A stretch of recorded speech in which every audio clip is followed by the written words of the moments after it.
Well, a lot of you might be headed to the farms and lots this weekend to buy a Christmas tree, and you probably didn't even think about it, but a great deal of research goes into making sure that Christmas tree you pick out is about as close to perfect as you can get. In fact, much of that research is done just down the road in East Lansing at Michigan State University. New at 6 o'clock, 24-hour News 8's Joe LaFurgie is here to tell us more on the science of Christmas trees. Joe? Sue Marley, the research at MSU is about more than making sure you have a nice tree in your living room at Christmas. It's also supporting an industry that ranks third in the nation.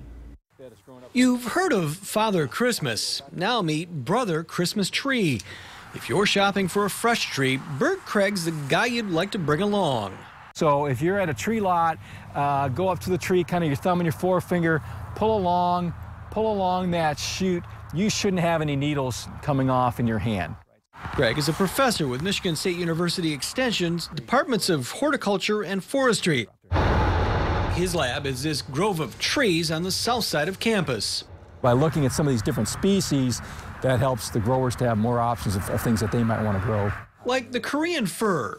It's got these sort of lighter green needles. Fraser fir tends to be sort of darker green. Also, we'll have a little bit of a silvery underside that you can see on the needles here.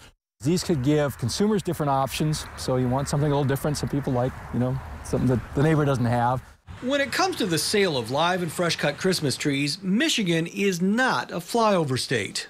Christmas tree industry is big in Michigan. So we're the #3 grower in the U.S. There's about 2 million trees harvested annually. So the research at MSU is as vast as the trees are tall. From the variety of trees that can be grown and where, to more sustainable ways of fertilizing, to helping farmers deal with nuisances like coning on the popular Fraser firs. Firs are our most common Christmas tree species that we grow here in Michigan.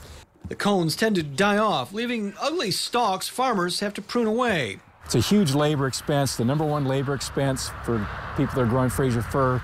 73.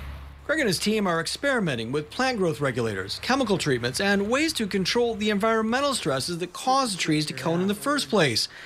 Despite reports from other parts of the country of a price hike on trees because of a shortfall in supply, Cregg says prices in Michigan should remain steady.